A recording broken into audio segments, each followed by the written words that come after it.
Assalamualaikum warahmatullahi wabarakatuh. Alhamdulillahi rabbil alamin. Wabihi nasta'inu ala umuri dunya waddin. Ashhadu an la ilaha illallah wahdahu la syarika lah. Wa ashhadu anna muhammadan abduhu wa rasuluh. Allahumma salli wa sallim ala nabina Muhammad wa ala alihi wa ashabihi ajma'in. Rabbi shrah li sadri wa yassir li amri wahlul 'uqdatam min lisani yafqahu qawli. Amma ba'd. Jemaah yang dirahmati Allah, sebagaimana yang sudah saya sampaikan pada kesempatan yang lalu, insyaallah hari ini kita akan bahas khusus tentang salah satu kenikmatan yang ada di surga, yaitu bidadari-bidadari surga atau yang dikenal dengan Hurun Ain, Al-Hurun Ain. Salah satu nikmat di surga nanti itu adalah mendapatkan bidadari-bidadari surga. Sehingga kemudian Syekh Mahmud Al-Misri itu menulis risalah yang sedikit tetapi luar biasa, yaitu Al-Faizuna bil Huril Ain. Orang-orang yang beruntung karena mendapatkan bidadari-bidadari ini. Siapa yang akan menjadi pemenang sehingga kemudian mendapatkan bidadari-bidadari di surga ini. Jamaah yang dirahmati Allah, sebelumnya saya ingin menyampaikan, dan ini ada kaitannya dengan masalah bagaimana bersatunya istri yang bisa masuk menjadi bidadari surga itu dan bidadari-bidadari surga itu sendiri. Saya ingin mulai bahwa kita berharap mudah-mudahan Allah Subhanahu wa taala memberikan keistiqomahan kepada kita untuk melaksanakan ibadah-ibadah secara lahir ini yang tampak, tetapi di sisi lain juga harus diingat bahwa ibadah-ibadah hati atau amalan-amalan hati itu begitu sangat menentukan. Sampai kemudian Rasulullah sallallahu alaihi wasallam suatu saat mengisyaratkan ketakwaan itu kepada dadanya, at-taqwa hahuna, 3 kali. Jadi takwa itu di sini, di hati itu. Ini menjadi sebuah isyarat bahwa amalan-amalan lahir yang kita lakukan harus dibarengi juga dengan pembersihan hati. Sehingga ketika Imam Al-Ghazali itu ditanya oleh salah seorang muridnya, bukankah orang yang berzikir itu akan menjadi dekat dengan Allah dan setan akan menjauh dari dia? Tapi kenapa ada orang yang berzikir tapi kok masih dekat dengan setan, melakukan maksiat, lalu kemudian kadang-kadang dia juga berzikir tapi kesetanan juga gitu. Apa jawab Imam Al-Ghazali? Beliau menyatakan itu ibarat orang yang kemudian mengusir anjing tapi di tangannya masih banyak tulang-tulang atau hal-hal yang disukai oleh anjing itu.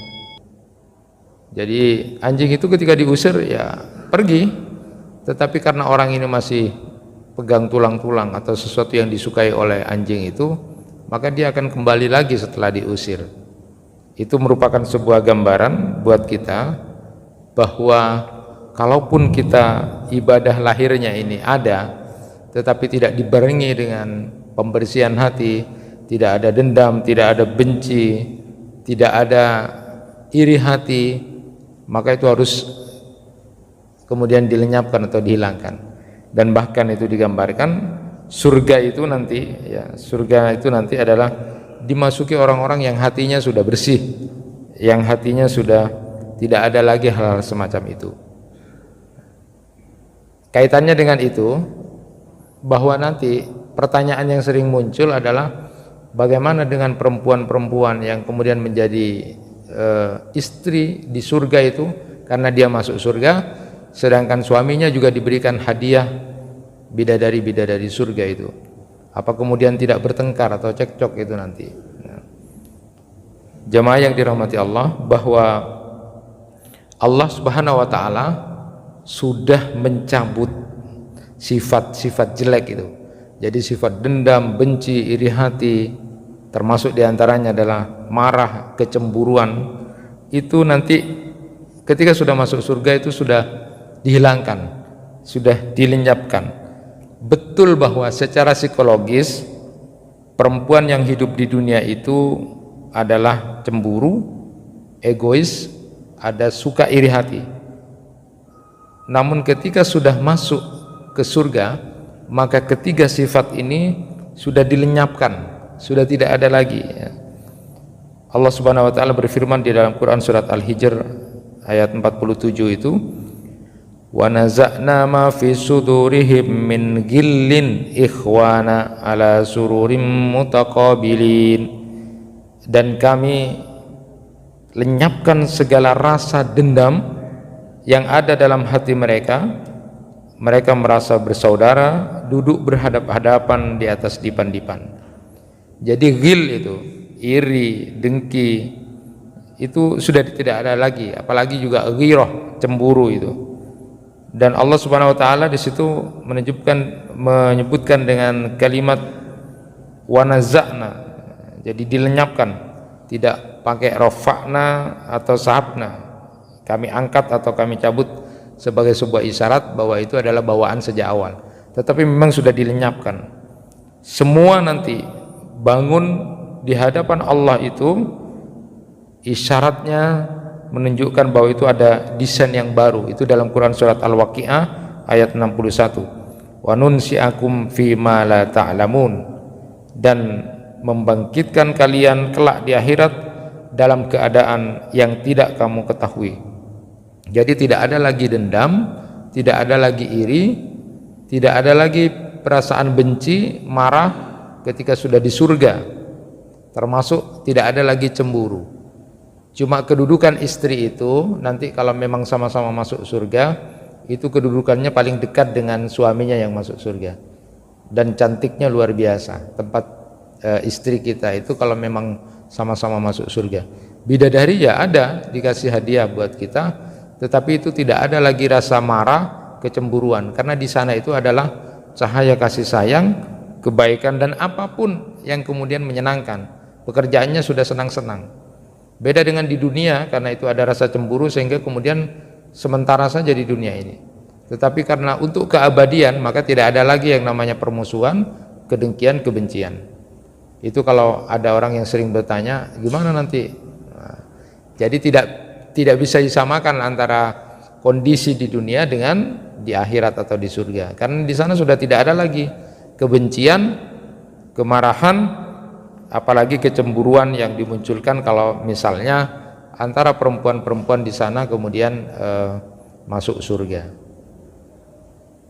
Jemaah yang dirahmati Allah, kita ingin mulai kajian ini dengan mengawali apa yang disampaikan oleh Syekh Ahmad Ali Muhammad As-Salabi itu di kitab Al-Iman Biyaumil Akhir itu, ketika ada pertanyaan sebenarnya nanti di surga itu lebih banyak laki-laki apa perempuan gitu ya.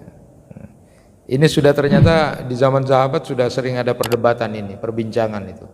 Jadi mereka saling berbangga-bangga, saling berbincang-bincang, ya laki-laki, ya perempuan itu, dan mereka punya dalil masing-masing. Nah, ketika ditanya kepada Abu Hurairah tentang pertanyaan ini, sebenarnya nanti di surga itu lebih banyak laki-laki atau perempuan, maka Abu Hurairah kemudian menjawab begini, bahwa Rasulullah SAW kata beliau bersabda, inna awwala zumratin tadkhulul jannah ala suratil qamari lailatal badr wallati taliha ala adwa'i kawkabin durriyin fis sama' likulli imri'in minhum zawjatani isnatani yura mukha sawqihima min wara'il lahmi wa ma fil jannati a'zab. Rombongan pertama yang masuk surga itu memiliki rupa seperti bulan purnama, dan lalu kemudian rombongan berikutnya itu laksana bintang yang bersinar. Masing-masing orang dari mereka itu akan mendapatkan 2 orang istri yang isi betisnya terlihat di balik dagingnya, dan di surga tidak ada yang hidup membujang. Dari dalil ini menunjukkan bahwa jumlah perempuan jauh lebih banyak dibandingkan laki-laki di surga. Kalau kemudian satu laki-laki mendapatkan 2 istri secara umum, maka jumlah perempuan di surga itu jauh lebih banyak daripada laki-laki. Lalu bagaimana dengan hadis Rasulullah SAW yang menyatakan bahwa penghuni neraka terbanyak itu adalah perempuan? Ketika Rasulullah SAW suatu saat menyatakan, ya ma'saran nisa tasaddaqna wa aksirna minal istighfar fa inni ra'aitukunna aksara min ahlin nar. Wahai kaum perempuan, perbanyaklah kamu bersedekah lalu membaca istighfar, karena aku lihat, kata Rasulullah SAW, yang banyak menjadi penghuni neraka itu adalah kaum perempuan.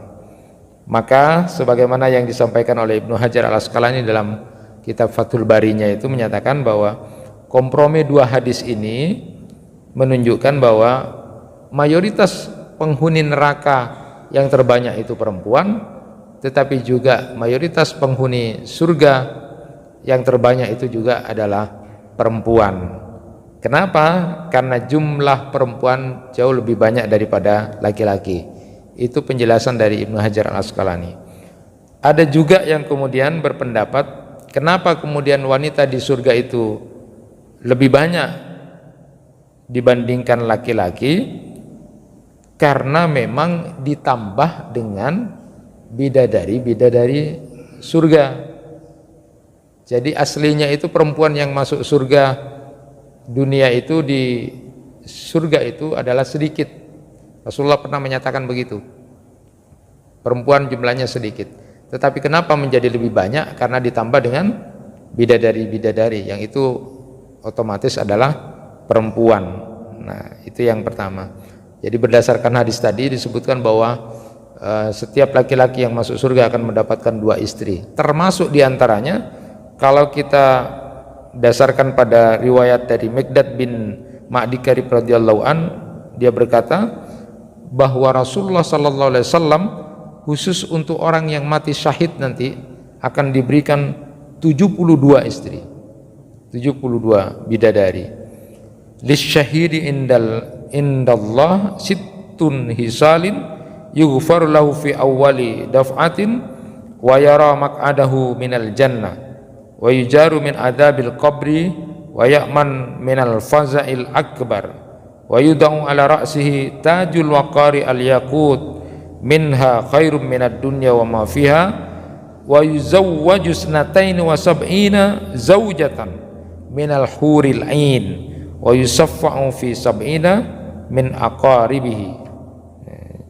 Jadi di hadis ini disebutkan bahwa kalau yang lain itu dapat 2 istri, tetapi yang meninggal khusus untuk orang-orang yang meninggal karena fisabilillah, berperang, berjihad, itu berperang di jalan Allah, nanti jauh lebih banyak lagi hadiahnya, dapat 72 istri.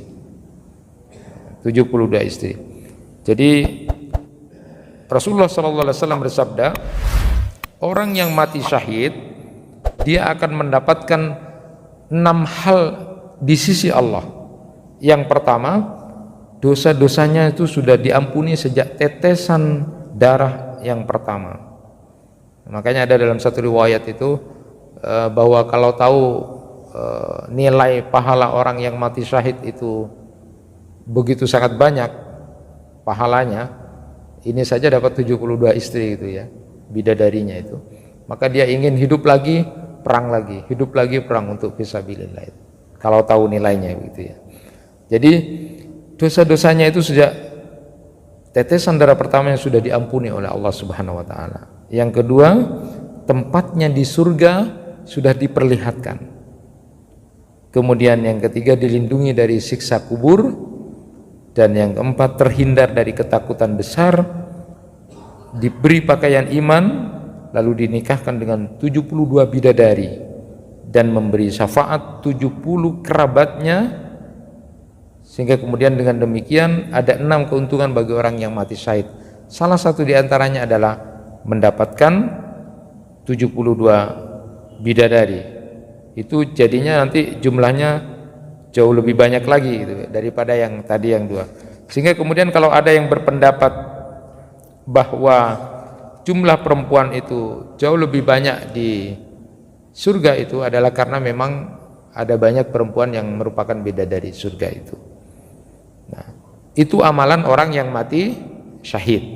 Nah, sebagaimana yang kita tahu juga bahwa Rasulullah SAW menggambarkan bagaimana seorang mukmin yang melakukan amalan-amalan tertentu itu kemudian mendapatkan nikmat-nikmat surga. Misalnya, membana masjidan lillah banallahu lahu fil jannah mislahu. Barang siapa orang yang membangun masjid karena Allah, maka Allah akan bangunkan untuknya di dalam surga sesuatu yang semisal dengan itu. Itu hadis muttafaq alaih. Jadi siapa yang membangun masjid, seberapa besar dia bangun masjid itu karena Allah, maka dia juga akan dibangunkan di surga sesuatu yang semisal. Jadi di hadis itu disebutkan mawdi'u sautin fil jannah khairum minad dunya wa ma fiha. Sebuah tempat seukuran cambuk saja, tempat cambuk itu jauh lebih baik dari dunia dan isinya kalau itu di surga. Maka kalau ada istilah kok tidak sampai punya kaplingan, surga itu seluas langit dan bumi, kok tidak sampai punya kaplingan, itu kebangetan. Kalau luasnya surga itu seluas langit dan bumi, sementara bumi yang kita tempat ini kan kecil gitu, kok tidak punya kaplingan di surga, itu kebangetan. Bukankah Allah Subhanahu wa taala melalui Rasulullah sallallahu alaihi wasallam juga sudah memberikan gambaran bagaimana amalan-amalan itu ditawarkan? Di antaranya ini, siapa yang bangun masjid, maka dia akan dibangunkan sebagaimana dia juga bangun masjid itu. Jadi tempat cambuk saja yang kecil misalnya, itu jauh lebih baik dari dunia dan isinya, apalagi kemudian dia membangun masjid dengan penuh keikhlasan misalnya. Lalu disebutkan lagi di hadis yang lain misalnya, man shalla fil yaumi wal lailah sintai asrata raq'atan bunyalahu baitun fil jannah. Siapa yang kemudian salat sunnah dalam sehari semalam 12 rakaat, maka dibangunkan untuknya sebuah rumah di surga. Jadi paling tidak salat sunat rawatib itu kalau acek kita lakukan, jadi 2 rakaat sebelum subuh, lalu kemudian 4 rakaat sebelum duhur, 2 rakaat sesudah duhur atau sebaliknya, lalu kemudian 2 rakaat sesudah maghrib dan 2 rakaat sesudah isya, maka paling tidak kalau itu acek dilakukan, maka Allah akan bangunkan istana di surga. Ini gambaran-gambaran amalan-amalan yang dilakukan sehingga kemudian dia mendapatkan kenikmatan di surga itu. Juga Rasulullah SAW bersabda, inna fil jannah ghurafan tura dhuhuruha min butuniha wa butunuha min dhuhuriha. Sesungguhnya nanti di surga itu terdapat kamar-kamar yang bilik-biliknya itu bagian luarnya bisa dilihat dari dalam dan bagian dalamnya bisa dilihat dari luarnya. Ketika ada seorang yang bertanya kepada Rasulullah, liman hiya ya Rasulullah sallallahu alaihi wasallam, qala liman atabal kalam wa at'amut ta'am wa adamas siyam wa shalla lillah bil lail wan nasu niyamun. Rasulullah sallallahu alaihi wasallam menyatakan kamar yang indah itu, bilik yang indah itu akan diberikan kepada orang yang bertutur kata sopan, dia kalau berbicara santun, lalu suka memberi makan, lalu kemudian merutinkan puasa, lalu dia sholat di waktu malam ketika manusia sedang tertidur. Jadi kenikmatan di surga itu, kamar-kamarnya yang indah dan sebagainya, yang itu saya sampaikan kemarin merupakan gambaran untuk mendekatkan diri saja kepada mindset berpikir kita. Nanti itu diberikan kepada orang-orang yang kemudian ketika dia berbicara santun, ya, lalu kemudian suka memberi makan, lalu kemudian mendawamkan, membiasakan puasa, lalu kemudian dia salat malam di saat banyak orang yang tidur.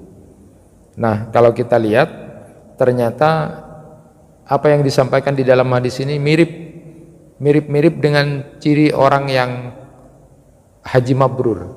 Ketika ditanya apa cirinya orang haji mabrur, itu adalah kalau berbicara dia sopan, ya, tayyibul kalam, lalu kemudian wa it'amut ta'am, dia suka memberi makan. Jadi cirinya orang haji mabrur itu begitu. Suka kalau berbicara dia tambah santun, tambah sopan, lalu kemudian dia suka memberi makan. Sama juga dengan ciri-ciri yang disampaikan oleh Rasulullah sallallahu alaihi wasallam bahwa nanti orang yang masuk surga tanpa melalui azab atau tanpa melalui neraka, ciri-cirinya diantaranya adalah dia juga suka bangun di tengah malam, lalu juga kemudian menyebarkan salam, lalu juga memberikan makan dan suka silaturahim. Mirip-mirip sebenarnya. Ini ciri-ciri sebenarnya adalah ciri-ciri penduduk surga. Maka kalau membiasakan diri untuk tidak berbicara yang kasar, bengis, kejam, itu adalah ciri-ciri ahli surga. Namun kalau kemudian di kesehariannya sudah berkata-kata kasar, berkata-kata kotor, berkata-kata jorok, bengis, kejam, maka itu jauh dari model bicaranya orang-orang yang ahli surga. Karena orang yang akan mendapatkan surga itu adalah orang yang saat dia berbicara dengan santun dan dia suka memberi makan pada orang lain. Jemaah yang dirahmati Allah, kita lanjutkan.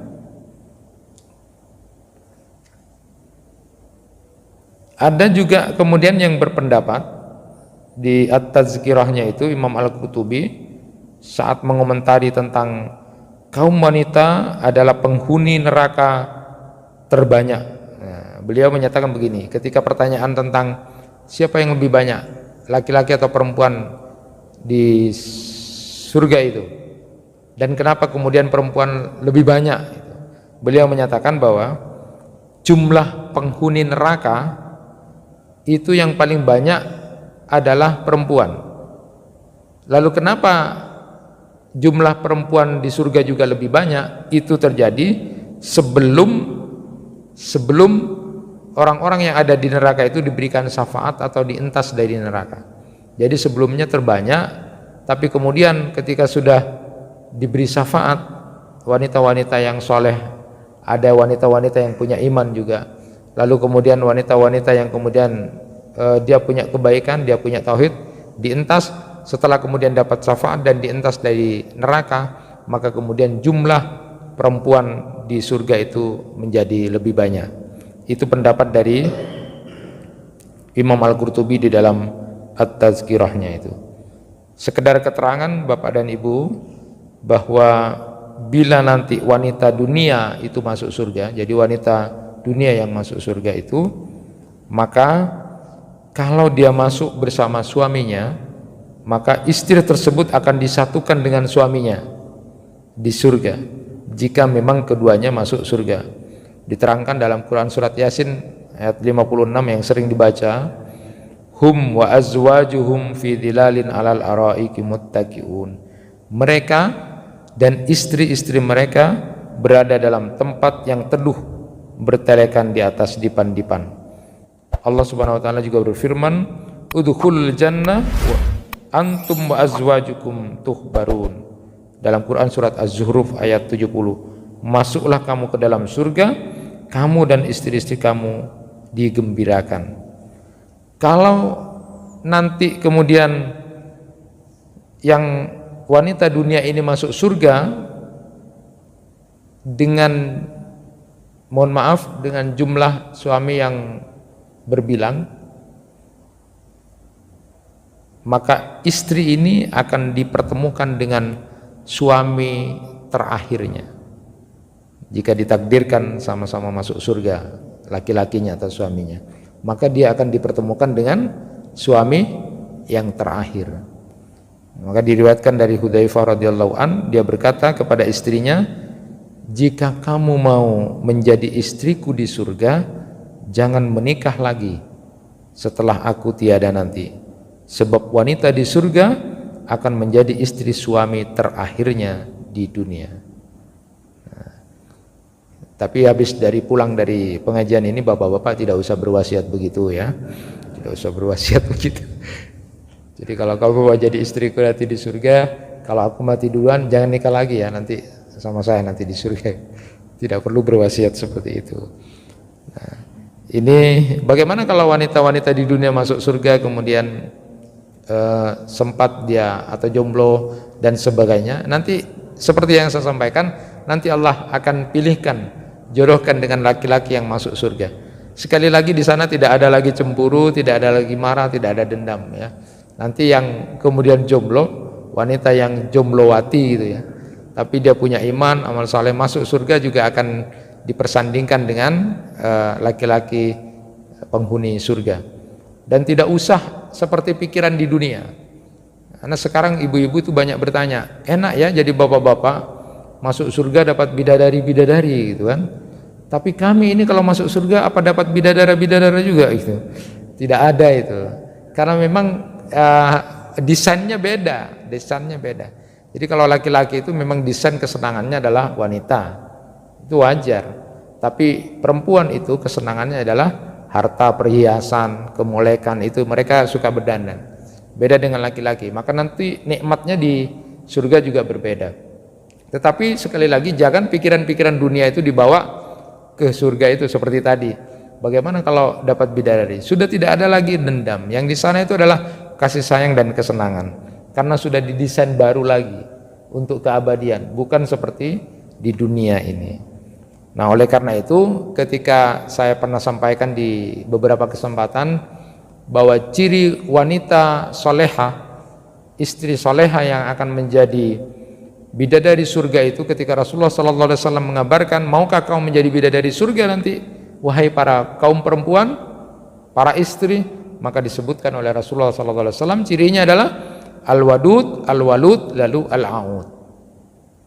Al-wadud itu adalah penuh dengan kasih sayang. Jadi ciri-ciri wanita yang akan menjadi bidadari surga, wanita dunia yang akan menjadi bidadari surga itu adalah al-wadud. Dia penuh santun, kasih sayangnya luar biasa. Dia kasih sayangnya kepada suami dan anaknya luar biasa. Bicara sama suaminya santun, begitu juga dengan anak-anaknya. Jadi kalau saya berikan gambaran, paling tidak contoh volumenya saja. Ciri wanita dunia yang akan menjadi ahli surga itu kalau bicara sama suaminya, kalau suaminya volumenya itu 8 D gitu, maka istri yang calon bidadari surga akan mengatakan engki, bagus itu. Kalau suaminya agak halus itu palang itu. Kalau suaminya halus terus D, karena dia ingin menjadi bidadari surga, engki. Itu ciri wanita ahli surga, dia penuh kasih sayang, santun itu bicaranya. Tapi kalau sudah dibilang Dek, apa poin mas? Nah, itu tidak bisa itu karena sudah kasar itu ya. Jadi ciri wanita surga itu, wanita dunia yang akan menjadi bidadari surga itu adalah ya santun, penuh dengan kasih sayang. Itu al-wadud. Al-walud, yang kedua al-walud, artinya siap punya anak berapa saja yang diminta oleh suaminya. Ya, siap juga melayani itu ya. Siap. Jadi kalau tidak mau itu bukan bidadari surga, itu bukan calon bidadari surga. Dan yang ketiga adalah al-aud. Apabila dia bertengkar dengan suaminya, maka wanita dunia yang akan menjadi bidadari surga adalah tidak menunggu esok harinya, hari itu juga, saat itu juga, malam itu juga, atau hari itu juga perhitungannya. Dia ambil tangan suaminya lalu mengatakan, mas, aku tidak bisa tidur malam ini kalau kau tidak maafkan aku. Itu ciri bidadari surga. Tapi kalau ciri wanita dunia kan banyak egois, Latina lah, macam biasa mas itu. Tertunda lagi 2 hari, bisikan iya tepak bokna, setan iya tepak bokna ya. Latina lah. Kalau ada pertanyaan, kemarin ada pertanyaan, kalau yang salah itu kami Ustadz gitu. Sebagai perempuan wajar saya minta maaf sama suami saya. Tapi kalau yang salah itu suami saya gitu. Apa saya yang minta maaf gitu. Saya bilang hadisnya begitu Bu. Coba aja. Dan ternyata ada orang yang pernah lapor, pernah saya begitu. Yang salah itu suami saya Ustadz. Tapi saya yang minta maaf duluan karena saya berpikir akan menjadi bidadari surga. Ternyata apa? Betul. Ketika diambil tangan suaminya lalu, "Mas, aku minta maaf." Lalu apa yang terjadi? Suaminya kan juga egois. Karena dia merasa egois, lalu kemudian dia merasa bahwa suaminya saya yang salah, tapi kenapa istri saya yang minta maaf? Apa yang terjadi? Karena wanita ini berpikir akan menjadi wanita ahli surga, ketika minta maaf padahal yang salah suaminya, karena dia berpikir mau menjadi wanita surga, apa yang terjadi? Suaminya menjadi luluh. ya Allah deh, engkau saya salah benih bekna, engkau saya salah, engkau saya minta maaf. Karena istrinya yang minta maaf duluan, dia berpikir untuk menjadi ahli surga. Nah, tapi kalau dibiarkan terus, tidak bisa. Kalau dibiarkan teruslah seperti itu. Tapi ini berat, Pak. Berat untuk menyadarkan seperti ini, ya. Seperti itu. Tinggal ibu-ibu mau apa tidak gitu kan, minta maaf. Jadi sekali lagi ciri wanita dunia yang akan menjadi bidadari surga itu adalah al-wadud, al-walud, lalu kemudian al-a'ud. Ini luar biasa sebenarnya. Dan tawarannya sudah jelas. Jamaah yang dirahmati Allah, bagaimana gambaran sifat-sifat bidadari surga itu? Al-Quran memberi gambaran dengan istilah hurun ain. Di dalam Quran surat Ad-Dukhan ayat 51 sampai 54, innal muttaqina fi maqamin amin fi jannatin wa uyun yalbasuna min sundusin wa istabrakin mutaqabilin kadzalika wa zawwajnahum bihurin ain. Sesungguhnya orang-orang yang bertakwa berada dalam tempat yang aman, yaitu di dalam taman-taman dan mata air. Mereka memakai sutra yang halus dan sutra yang tebal, duduk berhadap-hadapan. Demikianlah, dan kami berikan pada mereka bidadari atau hurun in. Jadi hurun, al-hur itu jamak dari haura, wanita yang muda, masih muda, jelita, terus kemudian putih, kulitnya bersih. Ini hanya gambaran, Pak, hanya gambaran untuk mendekatkan pikiran kita. Tapi nanti jauh lebih dahsyat. Hanya untuk kemudian bisa bayangkan, harus dibayangkan begitu. Jadi hur itu jamak dari haura, artinya wanitanya masih muda, kulitnya masih kencang, jelita, masih imut-imut gitu ya, putih bersih. Al-ain itu jamak dari aina, wanita yang bermata indah. Jadi hitam-hitamnya itu hitam banget, putih-putih matanya juga sangat putih. Itu kurunin. Ini hanya sebuah gambaran saja. Allah Subhanahu wa taala di dalam Al-Qur'an itu memberikan gambaran, mengumpamakan bidadari dengan 3 perumpamaan. Jadi ini serius dibahas di dalam Quran dan hadis juga. Yang pertama itu dengan baidun maknun, ya, telur yang tersembunyi. Di dalam Quran disebutkan surat As-Saffat ayat 48 sampai 49, wa indahum qasiratut tarfi ain ka'annahunna baidum maknun. Di sisi mereka ada bidadari yang tidak liar pandangannya dan jelita matanya, seakan-akan mereka adalah telur burung onta yang tersimpan dengan baik. Jadi diibaratkan pertama seperti baidum maknun, telur burung unta yang tersimpan dengan baik dalam pasir. Orang Arab itu menyatakan, menilai warna putih telur dari telur unta ini terbaik, jadi belum berubah sama sekali. Inilah bidadari, digambarkan sebagai baidun maknun. Lalu yang kedua digambarkan seperti mutiara yang tersimpan, wahurun ainun ka'amsalil lu'lu'il maknun. Jadi ada bidadari bermata jelita laksana mutiara yang tersimpan baik. Jadi kalimat al-maknun itu yang tersimpan artinya memang jernih, tidak terkontaminasi apapun, belum pernah, pokoknya asli banget ya, belum pernah terkontaminasi apa. Itulah gambaran dari bidadari. Kemudian Allah juga memberikan gambaran bidadari itu seperti yakut wal marjan, ka'annahunnal yaqutu wal marjan, seakan-akan bidadari itu seperti permata yakut dan marjan. Jadi yakut dan marjan itu batu mulia yang begitu sangat indah, sangat mempesona. Ini cuma gambaran saja, gambaran betapa Allah Subhanahu wa taala memberikan gambaran bidadari itu luar biasa, asli, sesuatu yang tersimpan, terjaga, tidak pernah tersentuh, tidak pernah terbayangkan, luar biasa. Itu bidadari.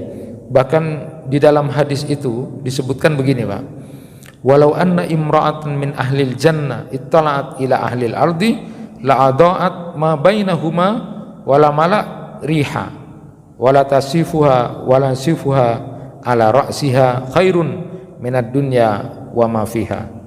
Seandainya seorang perempuan atau bidadari surga itu muncul ke dunia ini, niscaya dia akan menyinari segala sesuatu yang ada di antara langit dan bumi, dan akan memenuhi dengan bau wangi yang luar biasa. Sungguh kerudung ya, nasif itu kerudungnya saja itu yang ada di atas kepala bidadari itu jauh lebih baik dari dunia dan isinya. Kerudungnya saja Pak, nasif ya. Kerudungnya saja itu jauh lebih baik dari dunia dan isinya, apalagi yang pakai kerudung itu. Nah, sering digambarkan itu bidadari surga, terus ada hujan, terus itu luar biasanya ya. Bagaimana sifat akhlak dari bidadari surga itu? Yang pertama adalah qasiratut tarfi, sopan, suka menundukkan pandangan. Di dalam Quran surat Ar-Rahman ayat 56, fihinna qasiratut tarfi lam yasmithunna insun qablahum walajan. Di dalam surga itu ada bidadari yang sopan, menundukkan pandangan, tidak pernah disentuh oleh manusia sebelum mereka dan juga jin. Wa indahum qasiratut tarfi atrabun, dan pada sisi mereka ada bidadari yang tidak liar pandangannya dan sebaya umurnya. Itu dalam Quran surat Shad ayat 52. Jadi bidadari surga itu membatasi pandangannya khusus untuk suaminya. Apa ndak hebat itu? Jadi betapa cintanya kemudian para laki-laki yang ada di surga itu karena istrinya itu atau bidadari ini tidak pernah kemudian melihat yang lain, hanya suaminya. Kita teringat dengan seorang Ummu Al-Makrizi itu, wanita yang tidak pernah memandang laki-laki lain kecuali suaminya. Dia membiasakan diri sholat malam, puasa, lalu kemudian istiqomah dalam wiritannya, dan dia tidak pernah memandang laki-laki yang lain selain suaminya. Yang ada di pikirannya adalah suaminya saja. Itu ciri-ciri wanita ahli surga. Dan bidadari itu punya sifat seperti itu. Jadi kalau ibu-ibu itu sebenarnya pingin menjadi bidadari surga itu, punya karakter pemalu itu, pemalu. Dia tidak suka pandang laki-laki, dia nunduk saja. Dia baru berani ketika memandang suaminya. Itu luar biasanya Pak. Itu sifatnya yang pertama. Yang kemudian yang kedua adalah penuh cinta. Itu di dalam Quran disebutkan, inna ansha'nahunna insya faja'alnahunna abkara uruban atraba. Sesungguhnya kami menciptakan mereka bidadari dengan langsung, kata Allah, dan kami jadikan mereka gadis-gadis perawan penuh cinta sebaya umurnya. Jadi ini luar biasa. Jadi bidadari surga itu penuh cinta Pak. Mikirnya cuma bapak saja, mikirnya cuma yang laki-laki itu, suaminya saja. Dia penuh cinta sama suaminya, tidak mikir yang lain. Datang suaminya dia peluk, datang, pokoknya luar biasa itu. Itu bidadari Pak. Nah, maka sebenarnya kalau bapak pulang ke rumah tapi istrinya tidak punya cinta Pak, kasihan, bapak berarti tidak punya bidadari di rumah ya. Harusnya ketika bapak datang dipeluk, disayang, penuh cinta. Itu bidadari. Tapi kalau bapak pulang ke rumah pangkoroe Pak, tidak dijauhi, berarti tidak ada bidadari Pak di rumah bapak. Harusnya bidadari surga itu penuh dengan cinta itu. Ingat kepada Ummu Ruman binti Amir itu, istri dari Abu Bakar As-Siddiq, ketika Rasulullah menyatakan, man sarruhu ayyandura ila imra'atin minal huril in falyandur ila Ummi Ruman. Itu istrinya Abu Bakar, dipuji oleh Rasulullah. Istrinya Abu Bakar itu luar biasa. Kalau pingin tahu bidadari surga sekarang ini, ya itu istrinya Abu Bakar. Nanti boleh dikaji tentang istrinya Abu Bakar. Sampai kemudian ketika beliau meninggal, Ummu Ruman meninggal, Rasulullah sendiri yang menguburkan. Rasulullah yang turun ke bawah, yang memasukkan ke kuburan itu, sambil beliau berdoa, Allahumma la yahfa alaik malakita Ummu Ruman fika wa fi rasulik. Ya Allah, engkau maha melihat apa yang dilakukan oleh Ummu Ruman maka kemudian karena dia melakukan apapun karena engkau dan karena Rasulmu. Jadi itu model istri yang luar biasa ya. Kemudian yang ketiga, bidadari itu menghimpun sifat-sifat yang baik lahir dan batin, sifat-sifat yang luhur baik itu lahir maupun batin. Di dalam Quran disebutkan walahum fiha azwajum mutahharah, dan untuk mereka itu di dalamnya ada istri-istri yang suci. Jadi tidak lagi haid, tidak lagi nifas, tidak lagi kencing, tidak lagi BAB, tidak lagi ludah, ingusan, dahak, kotoran-kotoran yang lain. Tidak ada lagi nanti. Jadi bidadari surga itu seperti itu ya. Kemudian sebaya, remaja ya. Sudah disebutkan kemarin atroba ya. Tidak tua juga tidak anak-anak. Tidak tua karena kulitnya masih kenceng ya, supaya kemudian masih cantik, tidak tua. Tetapi juga tidak anak-anak supaya bisa bersenggama. Abkara, selalu kemudian dalam keadaan perawan. Setiap kemudian mau berhubungan lagi, perawan lagi. Fihinna khairatun hisan. Mereka adalah wanita-wanita yang baik sifat dan akhlak mereka. Bentuk wajah dan fisik mereka juga disebutkan. Wa kawaiba atroba. Kawaib ya, kawaib itu kaib, perempuan yang punya dada yang bagus ya. Para ahli tafsir menyatakan dadanya itu bagus, kenceng ke depan, tidak jatuh ke bawah. Itu gambaran saja Pak, gambaran supaya kemudian nanti mendekatkan pikiran kita tentang apa, kenikmatan surga. Apa saja yang dilakukan orang-orang mukmin yang masuk surga dengan bidadari itu, saya singkat saja. Apa yang dilakukan laki-laki yang masuk surga? Apa yang dilakukan dengan bidadari itu? Cuma pekerjaannya pertama bersenang-senang dan bercumbu saja. Itu di dalam Al-Quran disebutkan itu. Inna ashabal jannatil yawma fi sugulin fakihun hum wa aswajuhum fi dhilalin alal araiki muttaqiun. Sesungguhnya penghuni surga pada hari itu bersenang-senang dalam kesibukan mereka. Mereka dan istri-istri mereka berada dalam tempat yang teduh, bertelekan di atas dipan-dipan.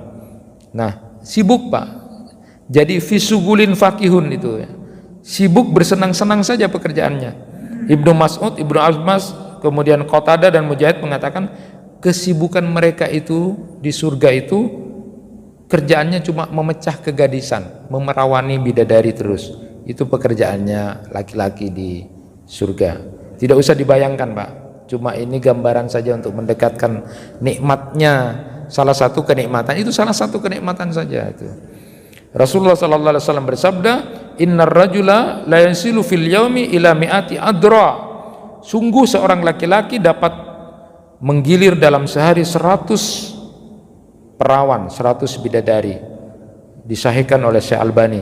Nabi juga bersabda, "Yu'tal mu'min fil jannah kuwatan kada wa kada minal jima." Kila, ya Rasulullah, au yutiku dzalik? Qala, yu'ta quwwata mi'ah. Di dalam surga seseorang nanti akan diberi kekuatan untuk bersenggama sekian dan sekian. Lalu ada yang bertanya kepada Rasulullah, ya Rasulullah, apakah dia akan kuat, mampu untuk itu? Beliau bersabda, dia akan diberi kekuatan 100 laki-laki di dunia. Jauh lebih itu. Jadi tidak usah pakai obat kuat ya. Ibnu Qayyim menyatakan mereka itu nanti tidak pernah loyo, tidak pernah lemas, tidak pernah lesu, terus pekerjaannya bersenang-senang dan tidak bosan. Nah, sekali lagi ini gambaran saja, kemudian beda dengan di dunia. Jadi apakah tidak bosan begitu terus? Enggak. Jadi tidak loyo, tidak lesu, tidak lemah, ya terus saja ya menikmati seperti itu. Pekerjaannya di samping bersenang-senang bercumbu dengan istri yang masuk surga dan bidadari, berbincang bersenang-senang. Jadi kerjaannya cuma itu saja, mendengar nyanyiannya. Jadi bidadari surga itu menyanyi juga ya. Jadi udkhulul jannah antum wa azwajukum tuhbarun. Ini dalam Al-Qur'an semua. Ini gambaran Al-Qur'an. Masuklah kamu ke dalam surga, kamu dan istri-istri kamu digembirakan. Jadi Al-Hibara itu menyatakan kelezatan mendengarkan nyanyian atau omongan. Jadi bidadari surga itu kalau berbicara luar biasa, harum, lalu kalau berbicara santun, pokoknya menyenangkan, sehingga membuat bapak yang masuk surga itu menjadi terpesona sekali. Itu gambaran saja, menikmati kecantikannya. Jadi para bidadari yang pemalu menjaga pandangannya ini membuat para laki-laki penghuni surga itu merasakan nikmat memandangnya. Ma tastahi al-anfus wa taladdul a'yun wa antum fiha khalidun. Surga itu terdapat segala apa yang diinginkan oleh hati dan sedap dipandang mata, dan kamu kekal di dalamnya. Jadi Rasulullah juga menyampaikan bahwa bila seorang wanita bidadari muncul ke bumi, niscaya dia akan menerangi ruang langit dan bumi dan memenuhi aroma harumnya yang luar biasa. Yang terakhir sekarang Pak disebutkan, ini peringatan buat ibu-ibu juga. Rasulullah SAW bersabda begini, la tu'di imra'atun zawjaha fid dunya illa qalat zawjatuhu minal huril ain la tu'dhihi qatalakillah fa innama huwa inda dakhilun yusik ayyugharik ilaina. Tidaklah seorang istri menyakiti suaminya di dunia, melainkan istrinya dari kalangan bidadari akan berkata, jangan kamu sakiti dia, jangan kamu sakiti dia, semoga Allah memerangimu, dia hanya teman di sisimu dan hampir akan meninggalkan kamu menuju kami. Rawahu Tirmidzi. Ini luar biasa. Jadi bidadari-bidadari surga itu sudah punya calon suami di dunia ini. Mereka cemburu kalau suami ini disakiti oleh istrinya. Jadi kalau ada istri yang suka menyakiti suaminya, padahal suaminya baik, sabar, ini umum ya Pak, umum artinya sabar, baik, ya, memenuhi, tapi kok dia sering disakiti oleh istrinya, maka itu bidadari-bidadari surga itu tidak terima. Jangan kamu sakiti dia, dia cuma tamu kepada kamu sebentar lagi dia akan jadi milik. Itu kata bidadari-bidadari surga. Jadi berbahagialah Bapak kalau kemudian punya istri sayang, sabar, Bapak ngopeni, tapi kok istrinya suka nyakiti Bapak, tidak suka berterima kasih, sabar. Itu banyak, ada dalam kehidupan ini. Itu bidadari-bidadari surga sudah ribut itu. Jangan kamu sakiti dia, mudah-mudahan kau diperangi oleh Allah nanti. Artinya mangkal sama yang istrinya yang suka nyakiti istrinya. Walaupun saya ingin sampaikan bahwa saya itu konselor, bahwa dalam konteks ini memang betul banyak memang para istri itu kemudian mengadu tentang perilaku suaminya yang tidak ngereken lagi, suaminya yang tidak perhatian, suaminya yang berkata kasar, suaminya yang memukul, suaminya yang sudah tidak memberikan nafkah lahir dan batin. Banyak itu ibu-ibu banyak yang berbicara tentang itu. Tetapi dalam konteks ini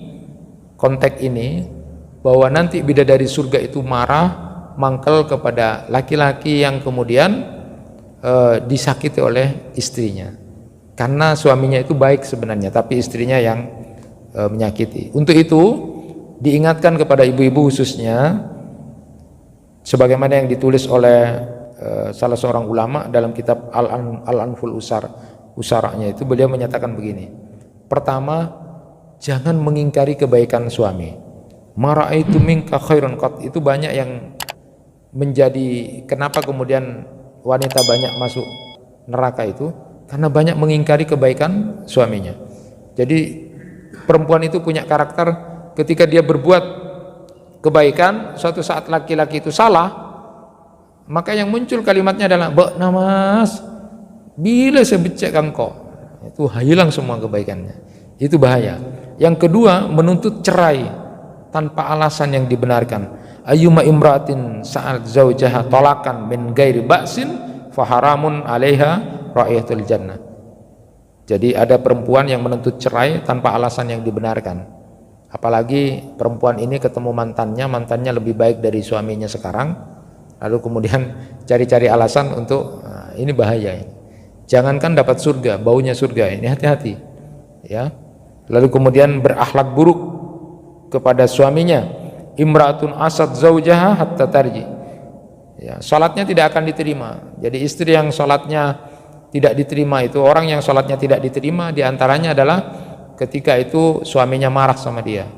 Ya, artinya dalam konteks marah itu memang betul alasannya dia menyakiti suaminya karena dia berakhlak buruk kepada suaminya. Kemudian menolak melakukan hubungan intim dengan suaminya. Ini dalam konteks normal. Ya, normal, istrinya tidak sakit, tidak sedang lelah, tapi dia menolak. Idza da'a ar-rajul imra'atu ila firasihi fa'abat an taji'a la'anatha al-malaika hatta tusbiha. Jadi kalau menolak itu dilaknat oleh malaikat. Tapi juga hati-hati Bapak, ada pertanyaan. Hadisnya begitu katanya. Kalau perempuan diajak suaminya lalu tidak mau, nanti malaikat melaknat. Ibu-ibu protes, bagaimana Ustadz kalau sebaliknya? Kami minta suaminya tidak melayani. Apa juga dilaknat? Sama itu ya.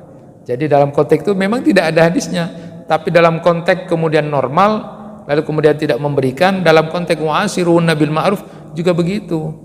Ya, juga harus seperti itu. Maka di dalam hadis itu sampai dikatakan begini. Banyak laki-laki menuntut istrinya cantik, tampil keren. Tapi sebenarnya istri itu juga menuntut bapak juga baik, harus keren juga. Jangan kemudian cuma istrinya yang dituntut, lalu bapaknya tidak ngerawat. Yang suruh rawat istrinya, bapaknya tidak ngerawat. Jangan. Mereka juga pingin melihat ketika jalan dengan suaminya juga bagus. Itu wajar. Walaupun ada seorang ulama itu menyatakan pada istrinya, kebetulan ulama ini biasalah secara fisik. Ya bahasa kasarnya itu tidak bagus lah, fisiknya jelek gitu. Tapi istrinya cantik sekali.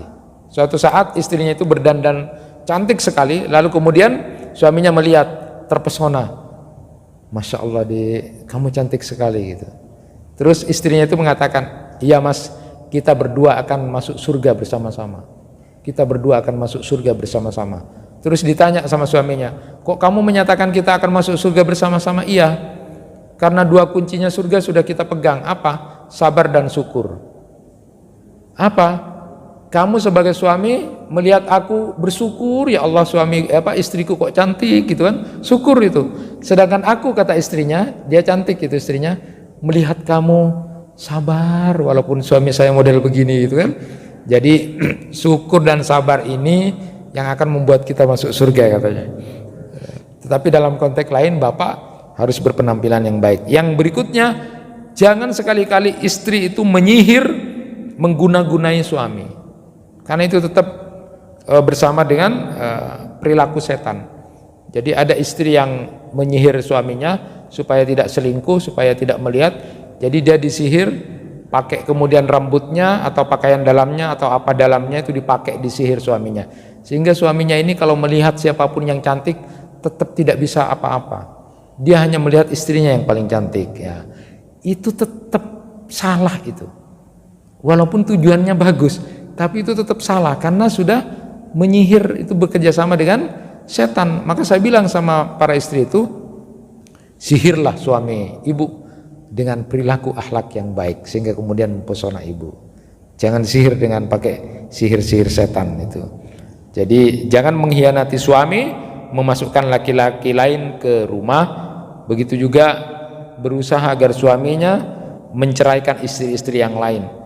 Jadi kalau kemudian ada laki-laki berpoligami lalu minta supaya istrinya yang lain diceraikan aja, itu juga adalah hal-hal yang tidak baik. Menyebarkan rahasia dan membeberkan aib suami itu tidak boleh ya. Jadi tidak boleh membeber-beberkan aib suami. Dan banyak hal, memboikot suami, menuduh suami dengan hal yang tidak dilakukan, berkata keji, lalu kemudian berkata-kata kasar, membanding-bandingkan dengan laki-laki lain atau mencela kemiskinannya, itu juga hal yang tidak baik. Intinya bahwa istri sebenarnya disuruh sujud ya, disuruh sujud kepada suami. Andaikan ada sujud selain kepada Allah, ini majas saja bahwa seorang perempuan itu harus berbakti kepada suami. Pikiran sekarang yang harus dimunculkan, dan ini selalu saya sampaikan di beberapa bimbingan itu, Bapak Ibu sekalian, Suami jangan pernah berpikir bahwa istrinya adalah pembantu rumah tangganya, pengurus rumah. Jangan pernah berpikir itu saja. Jangan pernah di pikiran suami itu adalah istrinya adalah pembantu. Dia yang ngurus rumah, membersihkan, mencuci. Itu berarti bapak berpikir istri kita adalah pembantu rumah tangga. Begitu sebaliknya. Jangan seorang istri berpikir suaminya adalah pencari nafkah. Pokoknya cari uang yang banyak, berikan pada saya. Kalau dua orang suami istri ini berpikirannya cuma seperti itu, maka tidak akan pernah ada keajaiban-keajaiban dalam pernikahan. Padahal pernikahan itu adalah sesuatu syariat yang luar biasa, yang menjadikan sesuatu yang haram menjadi halal. Tidak ada yang lain. Uang haram, hasil korupsi mau disedekahkan, tetap haram. Babi mau dicuci, mau digimanakan, ya tetap haram. Tapi syariat yang luar biasa, dari yang haram menjadi halal adalah pernikahan. Akan ada banyak keajaiban. Yang harus ada di pikiran suami dan istri itu adalah istri selalu berpikir bahwa suaminya adalah seorang imam yang harus ditaati dia sebagai bentuk ingin masuk surga. Imam saya yang harus saya taati. Itu pikiran istri yang baik. Sedangkan suami yang baik berpikiran istri adalah makmum. Makmum dia yang akan diajak, dibawa sampai ke surga. Itulah pernikahan yang akan membawa sebuah keajaiban.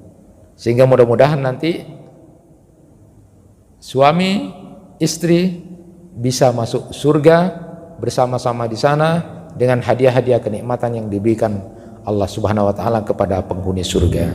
Mudah-mudahan kita semuanya menjadi al-faizuna bil huril ain, menjadi pemenang, orang-orang yang beruntung karena mendapatkan bidadari-bidadari surga. Itu yang bisa disampaikan pada kesempatan kali ini. Mudah-mudahan Allah Subhanahu wa taala memberikan hidayah taufik pada kita untuk tetap istiqomah sehingga mendapatkan apa yang dijanjikan oleh Allah Subhanahu wa taala. Itu yang bisa disampaikan. Terima kasih perhatiannya. Mohon maaf segala kelebihan dan kekurangannya. Wassalamualaikum warahmatullahi wabarakatuh.